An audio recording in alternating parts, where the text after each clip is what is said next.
Eh bien, bonsoir à toutes, bonsoir à tous.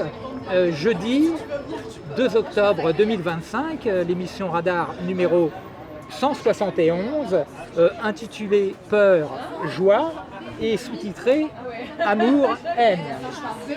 Et je vais prendre le manche parce que ce soir, malheureusement, notre ami Marc s'occupe de sa maman, des problèmes de santé qui s'arrangent. Notre ami Pierre est là dès le début de l'émission. Pierre, fais quand tu veux. Ouais, non, je sais pas.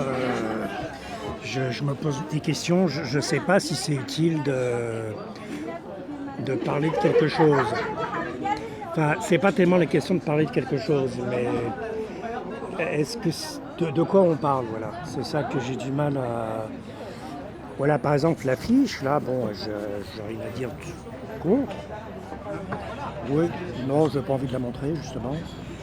J'ai rien contre cette affiche, justement.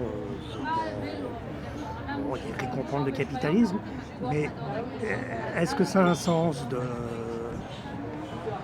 Est-ce que le sens, c'est pas de faire des choses avec des gens, quoi. Là, il y a par exemple une manifestation contre Israël. Alors évidemment, je comprends assez bien le sens de la manif. Bon, je comprends le sens, mais je vois pas la finalité non plus de ça. Tu vois, je vois pas la. Alors dénoncer le capitalisme, etc. Bon, moi aussi, je suis contre, mais quel est le sens? Alors, juste dernier point, là. L'autre jour, j'étais à une réunion pour les municipales.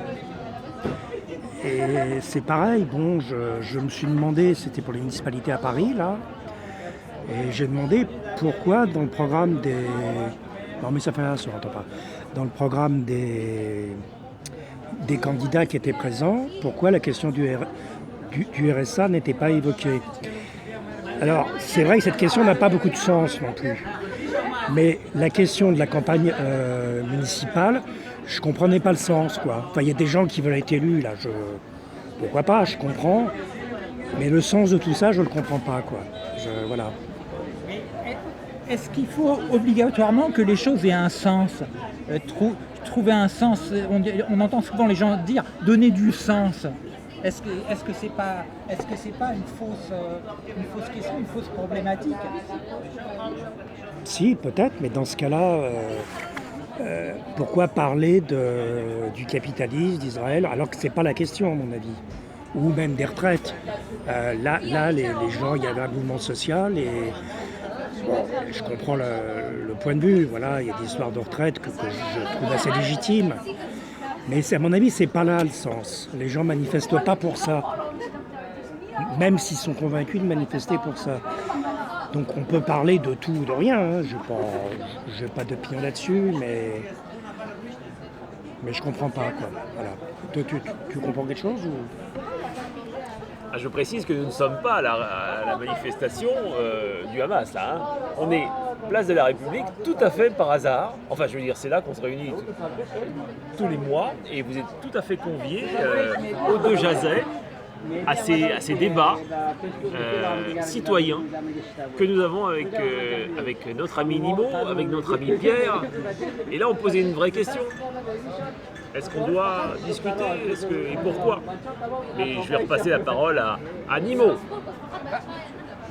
Moi, je pense que c'est pas tant trouver un but, parce que moi je pense qu'il n'y a pas à chercher de but. Ce qui est stochastique. Donc statistiquement, les choses arrivent ou n'arrivent pas. Il n'y a aucun contrôle. Donc comment est-ce qu'on veut donner un but à quelque chose que de toute manière on ne peut pas contrôler? Je trouve ça stupide. Donc moi je parlais pas du but. Hein. Le but c'est encore autre chose. Mais si tu veux réunir des gens autour d'un slogan, bon, là il se trouve que c'est pas une manifestation du Hamas, à mon sens. Hein, bon, non, tu peux bien sûr dire ça, hein, c'est tout à fait légitime, mais j'ai pas vu de drapeau du Hamas, j'ai pas vu de slogan du Hamas. Bon. Mais justement, c'est une bonne question que tu fais. Je comprends aussi que des gens disent c'est une manifestation du Hamas ou c'est une manifestation de la milice. J'ai pas à commenter, tu vois, mais en revenant là-dessus, pourquoi est-ce qu'on parle pourquoi est-ce que l'action militante consiste à parler de quelque chose. Alors, ça a l'air un peu stupide ce que je dis, enfin je l'assume. J'ai du mal à comprendre qu'il y a un sujet d'imposer. Voilà, tu parlais tout à l'heure d'action citoyenne. Je ne sais pas ce que ça veut dire. Enfin, action, je comprends, citoyenne, à la rigueur, je comprends. Mais j'ai l'impression que c'est un slogan vide de sens, comme le libéralisme, comme n'importe quoi, l'éducation populaire. C'est comme si on employait des mots pour ne pas parler de l'essentiel. Voilà. Et l'essentiel, je ne sais pas trop ce que c'est, ceci dit. Mais je trouve pas ça intéressant de répéter toujours les mêmes choses. Tu vois, bon, à bas Israël, pourquoi pas, ou à bas le Hamas, pourquoi pas, vive les retraites. Pourquoi on est tellement dans un cadre restreint du langage, où on prend un mot, et puis on parle de ça. On ne parle pas. Alors le ça ne veut pas dire grand-chose non plus. Hein, Justement, le thème de ce soir, c'est la peur. Et justement, il y a une grande différence entre la peur, l'angoisse et la panique. C'est-à-dire que la peur, c'est quelque chose comme la violence de naturel, mais elle a un objet. C'est-à-dire que l'herbivore a peur du prédateur, et donc il est dans un état, comme beaucoup d'animaux libres, d'anxiété un peu permanent. Mais ça, encore une fois, t'en sais rien. Si, je le constate, parce que moi, ça m'arrive de croiser des animaux non, mais justement, libres. c'est un très bon exemple. Alors, c'est vrai qu'on peut décréter que si je marche sur la queue du chat, il va avoir peur. Mais il va avoir mal, surtout. À mon avis, c'est des projections mentales. C'est pour ça que j'ai du mal avec l'histoire de sens. On ne sait pas ce qui est. Alors, dénoncer ce qui est, oui, c'est intéressant, mais qu'est-ce qui est? Alors, tu dis la peur d'un animal. Mais je ne sais pas s'il a peur, moi. Il est dans un autre dispositif que nous. Je ne sais pas ce qu'il ressent. Et je ne sais pas, en fait. Et dire, voilà, il y a l'histoire du génocide. Bon, alors c'est intéressant. Est-ce que c'est une question de nombre? C'est-à-dire, au bout d'1 million, il y a génocide. Est-ce qu'à 989 980 personnes, il n'y a pas génocide?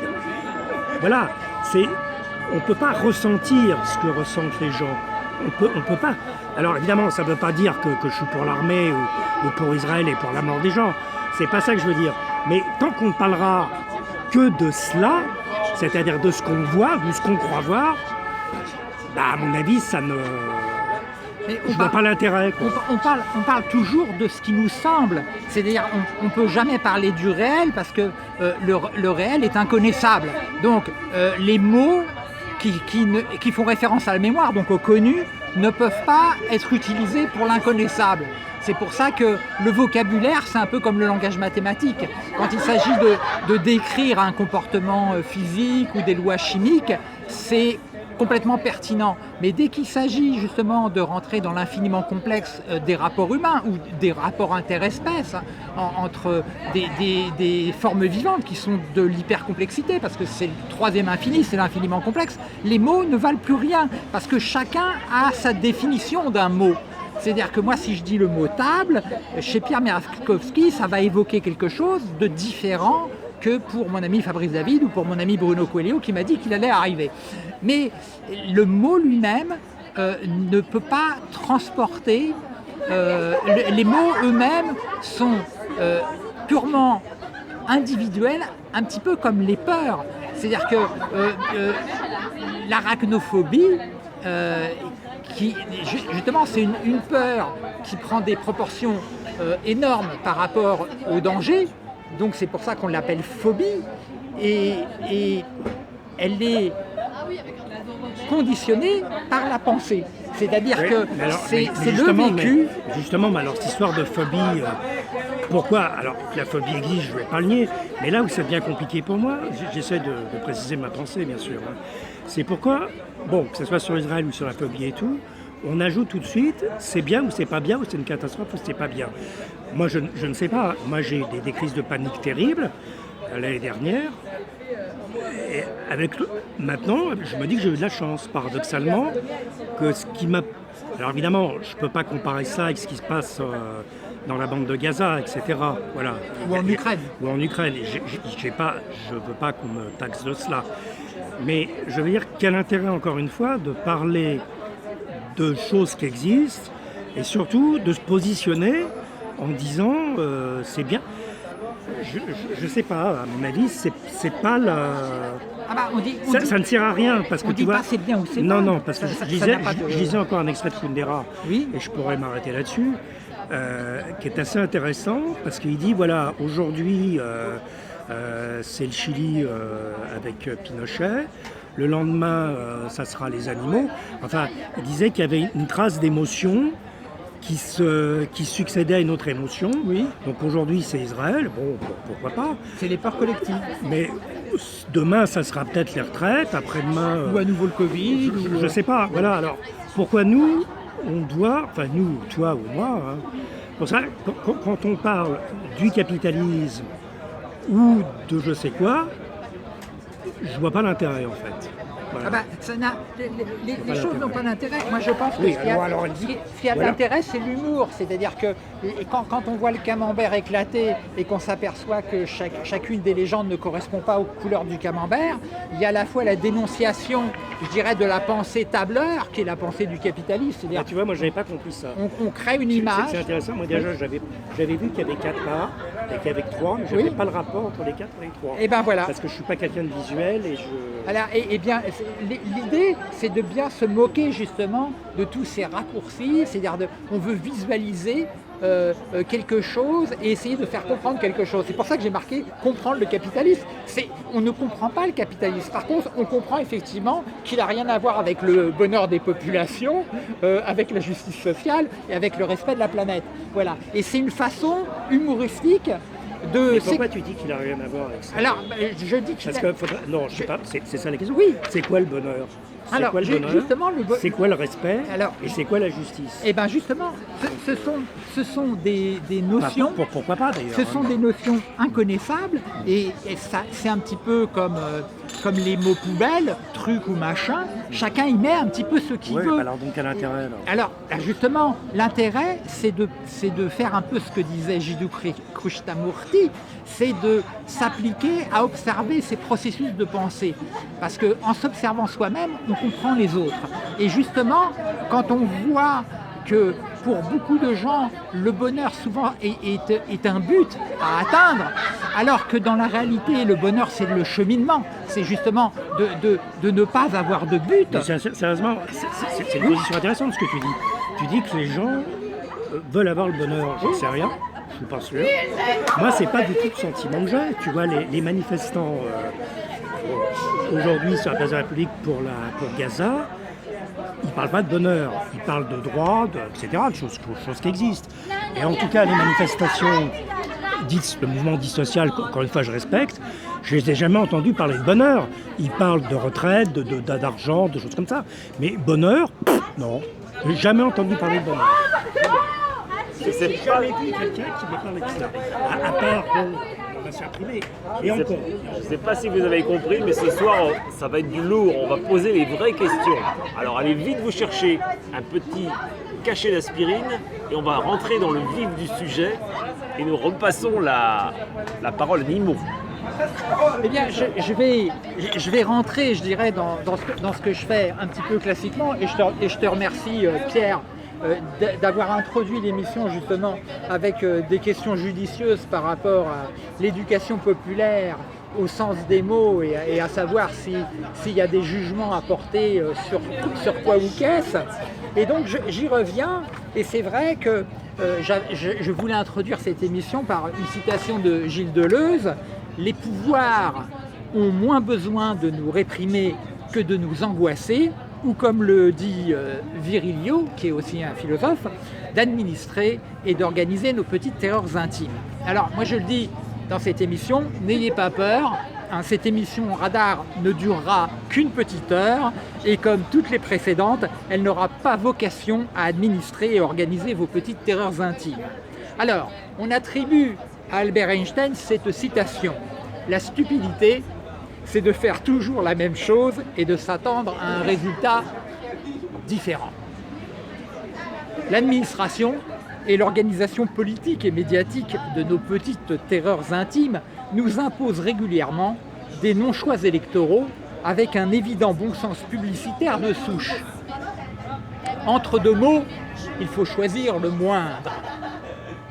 Une absence de proportionnel réel, alliée avec une reconnaissance biaisée du vote blanc, rendent incontournable l'élection d'un des mots proposés. Voilà les mots et les mots. Voilà pourquoi, les 15 et 22 mars 2026, je ne participerai pas aux élections municipales de la Ve République française, ni en tant qu'électeur, et encore moins en tant que candidat. Néanmoins, en tant qu'anarchiste non fédéré, je milite pour que toutes les personnes qui ont, comme moi, la ferme intention de ne jamais collaborer avec le nuisible système constitutionnel de la Ve République néocoloniale française, cru putschiste 1958 de 67 ans d'âge, intrinsèquement et électoralement présidentialiste, je milite donc pour que toutes ces personnes s'inscrivent sur les listes électorales, pour que puissent être quantifiées par le ministère de l'Intérieur de l'État français militaro-industriel nucléarisé l'ampleur croissante de notre non-abdication citoyenne commune. Comme la violence, la peur est un phénomène naturel qui a essentiellement pour but de préserver l'intégrité physique. Acculé, un gorille ordinairement placide devient extrêmement violent. Inquiété par un bruit, par un mouvement perçu en vision périphérique, la gazelle file en bondissant, dopée par l'adrénaline libérée par sa peur instinctive de tous les prédateurs embusqués. La liberté animale a pour corollaire une anxieuse vigilance permanente. Là où le danger est inconnu, car encore non reconnu, la peur est absente. Des animaux n'ayant jamais rencontré l'espèce humaine ne montrent que de la curiosité. La peur naturelle fait appel à la mémoire individuelle, voire collective. Chaque peur est associée à un danger identifiable. Notre métabolisme se prépare automatiquement à un effort rapide et puissant pour échapper à un danger. Cette peur naturelle est donc salutaire. L'entomophobie n'a rien à voir avec l'arachnophobie, les araignées n'étant pas des insectes. Par contre, le point commun de toutes ces peurs dites irrationnelles est la réaction disproportionnée par rapport à un danger potentiel restreint, dont les origines restent clairement identifiables.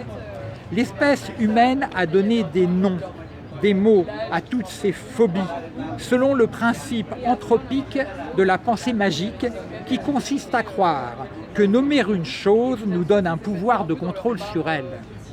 La phobie est donc une création de la pensée à partir d'une peur.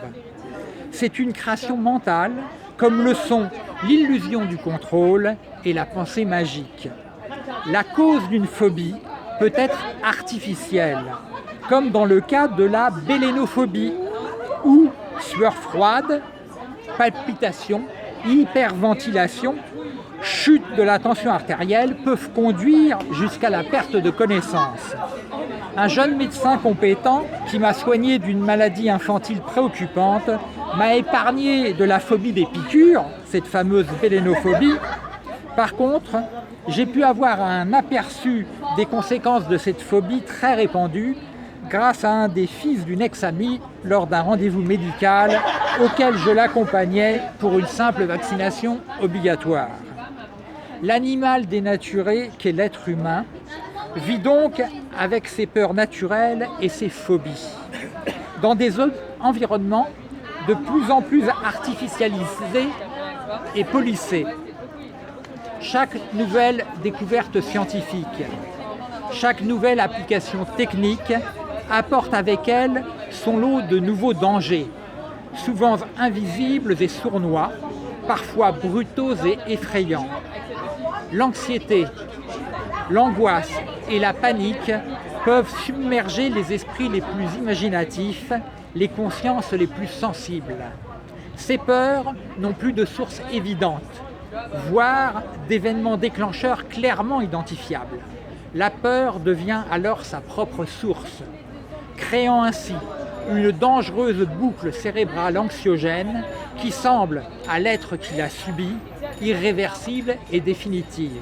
Heureusement, il n'en est rien. Sueur froide, palpitations, hyperventilation, tout cela prépare notre corps à réagir à un danger réel et immédiat. Comme tout danger naturel est absent, l'hyperventilation, qui elle est bien réelle, accélère notre activité métabolique, dont l'activité cérébrale est une part importante, qui brûle 95% du glucose de notre organisme et renforce ainsi notre état d'anxiété, voire de panique. Ralentir sa respiration en se répétant « je ne suis pas en danger ». Rassurer notre corps, dont notre cerveau sécrète la pensée. Donc la peur, comme le foie sécrète la bile, que la vésicule biliaire stocke et libère pour permettre la digestion des lipides. Digérons nos peurs, expirons nos angoisses, asphyxions nos paniques. Car sinon, les incivilisations technophiles actuelles nous rendront progressivement biophobiques. Le sentiment de sécurité et la sécurité sont deux choses distinctes. On peut se sentir en sécurité en ignorant qu'un grand danger nous guette. De même que l'on peut être submergé par la peur, voire la panique, alors que l'on est en totale sécurité. Interrogeons-nous au sujet de nos peurs collectives. Alors, rétrospectivement, le genre coronavirus a été créé en 1967. Il doit son nom à l'aspect en couronne de ces virus. Il regroupe des virus animaux connus depuis les années 1930. Il existe des dizaines de coronavirus répartis en 3 groupes différents nommés alpha, bêta et gamma coronavirus. L'homme est infecté par 5 coronavirus différents, dont le célèbre coronavirus associé au syndrome respiratoire aigu sévère ou SARS-CoV, identifié en 2003. Avant la pandémie du SARS de 2003, les coronavirus étaient considérés comme des agents infectieux peu pathogènes pour l'espèce humaine, responsables essentiellement du rhume. Est-ce cette létalité potentielle pour l'espèce humaine, révélée par la pandémie de 2003, qui a fait que les coronavirus ont connu un vif regain d'intérêt dans les communautés médicales, scientifiques, voire militaires du début du siècle. Le 16 novembre 2009, en Chine centrale, à Wuhan, un coronavirus du syndrome respiratoire aigu sévère tue de nombreux êtres humains. Puis, commerce international et transport aérien aidant, il se propage rapidement à l'échelle de la planète. L'Organisation mondiale de la santé, OMS, prononce l'état d'urgence de santé publique de portée internationale le 30 janvier 2020. Elle déclare la fin de l'urgence sanitaire internationale le 5 mai 2023, soulignant que cela ne signifie pas que la maladie n'est plus une menace mondiale. Depuis, aucun moratoire immédiat et définitif n'a été adopté par l'Organisation mondiale de la santé, qui est une des agences de l'Organisation des Nations Unies, l'ONU, concernant toutes les recherches de laboratoires publics et ou privés ayant pour but de rendre pathogènes pour l'espèce humaine des micro-organismes. Pourquoi ce vital moratoire n'est-il pas une urgente priorité des 5 membres permanents du Conseil de sécurité de l'Organisation des Nations Unies? Voilà, bonne question. Les populations, en plus de subir la peur liée aux risques sanitaires réels induits par le coronavirus du syndrome respiratoire aigu sévère et ses variants, devaient aussi avoir peur d'être stigmatisées en tant que coupables et responsables du caractère pandémique de cette contamination biologique dont l'origine fait toujours débat. Pourtant, faire le choix courageux de refuser de se faire injecter des produits pharmaceutiques à base d'ARN messager dans le cadre d'une vaccination non obligatoire, mais néanmoins régulièrement renouvelable, a eu de graves conséquences sociales pour de nombreuses personnes des secteurs de la santé et de l'éducation. Punir ce refus, plutôt que de récompenser son acceptation, a été un choix politique et économique des institutions publiques et privées de nature intrinsèquement terroriste.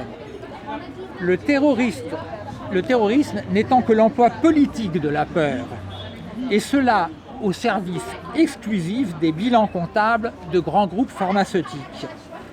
Lorsque le Hamas et ses soutiens décident de prendre des otages israéliens, d'en trucider médiatiquement et de manière moyenâgeuse une partie, puis de garder en captivité dans des conditions inhumaines le reste d'entre eux, c'est une instrumentalisation politique de la peur. Lorsque l'État d'Israël et ses soutiens décident de bombarder et d'affamer les populations civiles de Palestine de manière systémique, avec une volonté déclarée d'éradication, cela aussi, c'est du terrorisme. Lorsque certains partisans nationaux prétendent que la peur doit changer de camp, ils emploient impunément des propos terroristes. Ce sont de violents pacifistes nationalistes insoumis, voire rassemblés. Le choix surnaturel de la non-violence, car la violence comme la peur est naturelle, est un choix apartisan et apatride. C'est le choix de la joie, contre tous les rabat-joie, ces fameux imbéciles heureux qui sont nés quelque part. Ces stupides êtres proclament « on est chez nous, les étrangers dehors ». Cette xénophobie vis-à-vis de personnes qui fuient des guerres, des dictatures, des conditions de vie qui tiennent de la survie, voire les trois à la fois, est le criminel fonds de commerce raciste de tous les propagandistes fascistes. Quand le crime est commis par un sans-papier, les médias fascistes désignent à la vindicte populaire tous les migrants, ou du moins tous les réfugiés qu'elle appelle des migrants. Entretenir la peur de l'autre pour que les populations ne prennent pas conscience des véritables dangers. L'exploitation lucrative des sans-papiers grâce au statut OACAS ne bénéficie jamais d'une telle couverture médiatique. Bonsoir Bruno, il va falloir que tu te prennes une petite chaise, il y a notre ami Bruno qui notre ami Bruno arrive.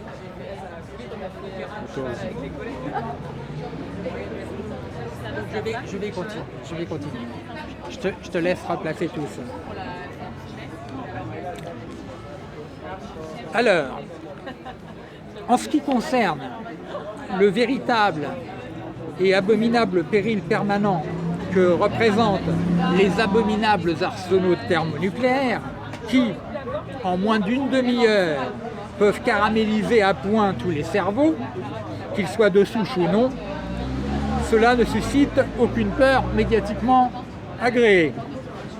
Parmi les nombreux dangers que génèrent les incivilisations militaro-industrielles nucléarisées, j'espère que le cadre est bon, parce que je trouve qu'on est un petit peu... Je vais y aller, on se revoit bientôt. Oui, salut Pierre. À bientôt. Et merci pour ton intervention. Hein. Alors, je disais, parmi les nombreux dangers que génèrent les incivilisations militaro-industrielles nucléarisées, il y a celui de prendre en toute bonne foi des vessies pour des lanternes. Prenons par exemple le plan onusien de partage des territoires palestiniens antérieurement sous protectorat britannique. Les riches palestiniens ont quitté la Palestine en premier, sachant que la guerre n'allait pas tarder, car ils refusaient le plan onusien de partage. Ensuite, durant la guerre de 1948, entre 250 000 et 300 000 Palestiniens fuient ou sont expulsés des villes de Haïfa, Tibériade, Beth-Shean, Safed, Jaffa et Acre, où ils représentaient 90% de la population. La plupart de ces villes sont annexées par l'État d'Israël dans le cadre du conflit armé, lié au refus de la résolution onusienne numéro 181, qui entérine le plan onusien de partage de la Palestine, État juif 56%, État arabe 42%, Jérusalem et sa proche banlieue sous contrôle de l'ONU 2%, tout cela en pourcentage du territoire palestinien, anciennement sous protectorat britannique. Entre 50 000 et 70 000 Palestiniens sont expulsés manu militari des villes de Lida et Ramla après leur reddition. À la suite de massacres perpétrés par les forces israéliennes, entre 200 000 et 220 000 Palestiniens fuient ou sont expulsés, à l'exception notable des populations palestiniennes chrétiennes de Nazareth. Une fois la guerre terminée, ce sont entre 30 000 et 40 000 Palestiniens vivant sur les zones frontalières qui sont déplacés ou expulsés vers la Cisjordanie et les pays arabes voisins. Sur les 900 000 Palestiniens qui vivaient dans les territoires qui seront sous contrôle israélien à l'issue de la guerre de 1948, il ne restera plus en 1949 qu'entre 200 000 à 150 000 d'entre eux, soit entre 22 et 16% de la population palestinienne initiale. Voilà le bilan de la catastrophe de la Nakba. Cette diaspora palestinienne est évaluée aujourd'hui à environ 5 millions de personnes. Elle n'a pas de droit international au retour. Que les populations soient laïques ou confessionnelles, que les États soient laïques ou confessionnels, ce sont toujours les populations qui sont déplacées, expulsées, affamées et massacrées en fonction d'intérêts étatiques inhumains. Les populations tremblent, souffrent et meurent car tous les États sont des monstres comptables sans empathie, car sans aucun état d'âme. Lorsqu'une comédienne française participe en toute bonne foi à la flottille en route vers Gaza et s'excuse publiquement dans une vidéo YouTube d'être contrainte d'abandonner son périple pour cause d'avarie sur le moteur de son embarcation, on peut constater qu'elle croit dur comme fer que cette initiative, qu'elle est malheureusement contrainte d'abandonner pour raisons techniques, va finalement pouvoir améliorer le sort de ce qui reste des populations de Gaza, voire peut-être de faire libérer par le Hamas quelques otages. Emportée par ses convictions humanistes sincères, elle en vient à nous dire ce que nous devons faire et ce que nous ne devons pas faire. Comme si les dramatiques et cruelles situations des populations palestiniennes et des otages israéliens dépendaient de nos décisions.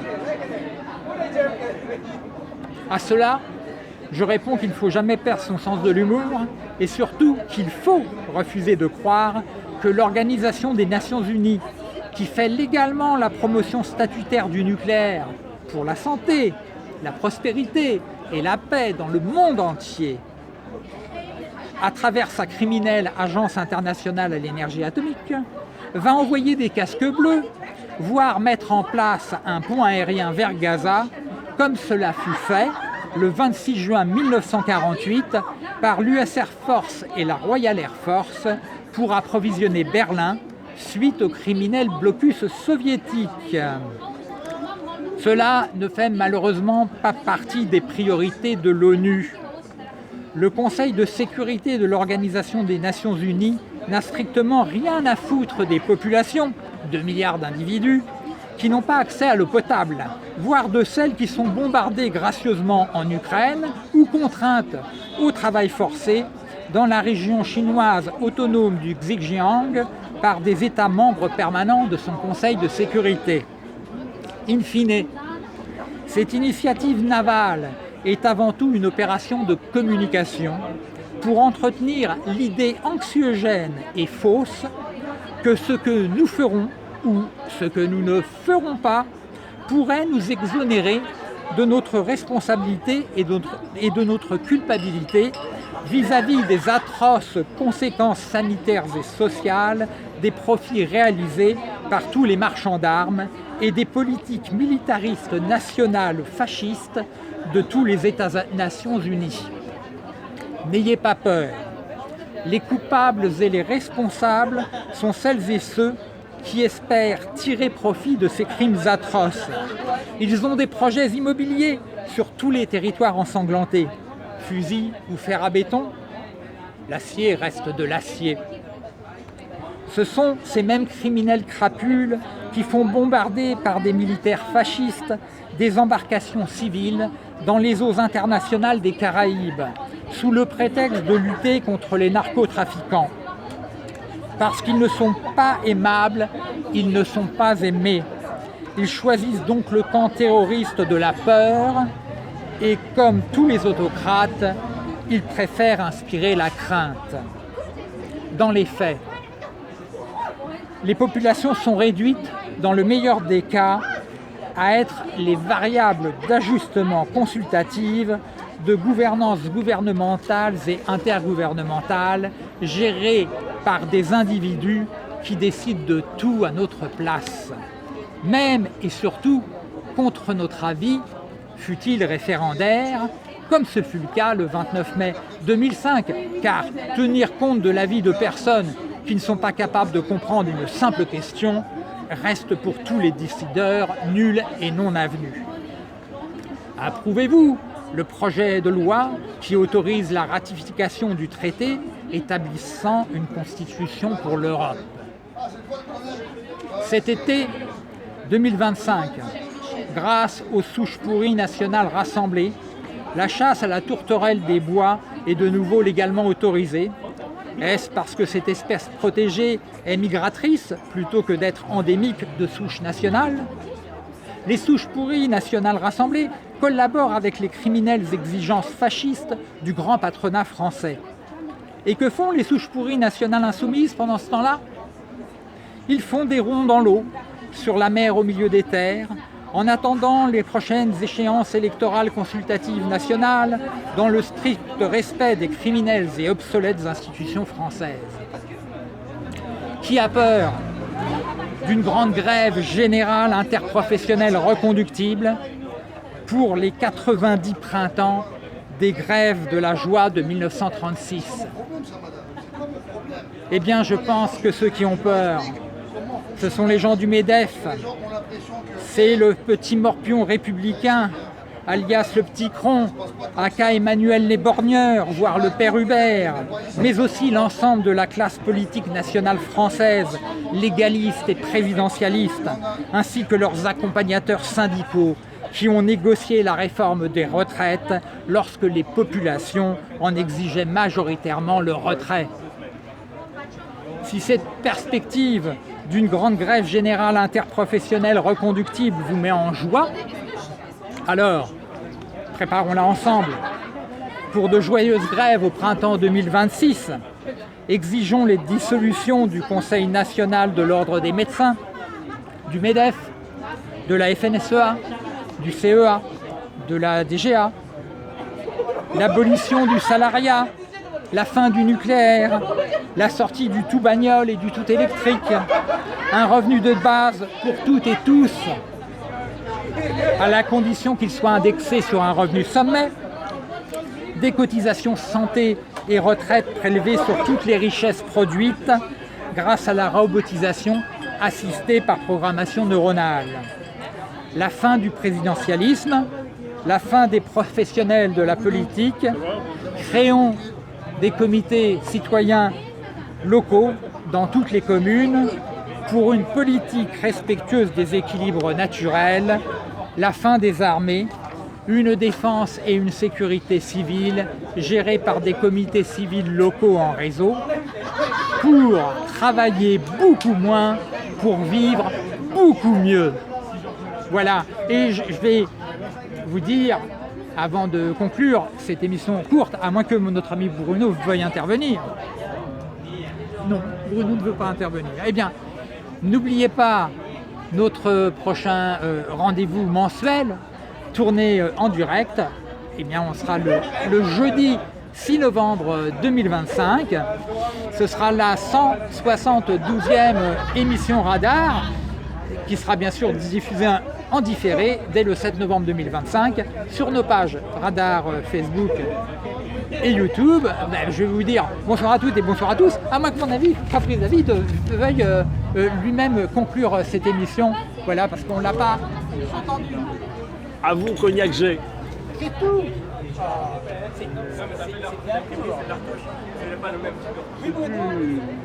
Sais-tu que il y avait une réunion pendant les vacances et il y a quelqu'un qui a dit que nous étions une classe privilégiée. Et mais j'ai dit, cette classe privilégiée, il me semble bien pauvre. Parce que avant, les classes privilégiées essayaient de s'éduquer. Comment ils sponsorisaient oui. Ils sponsorisaient des tableaux, des expositions de peinture ou des concerts, pour leurs collaborateurs. Et maintenant, tout ça, ça disparaît. Et je ne sais pas, si je suis privilégié dans quoi? J'ai l'impression d'être un analphabète en fait. Ça peut être sur ce thème, notre ami Fabrice peut réagir. Et j'ai dit tout ça, mais j'ai dit tout ça parce qu'on m'a donné le micro, mais sinon j'aurais pas dit tout ça.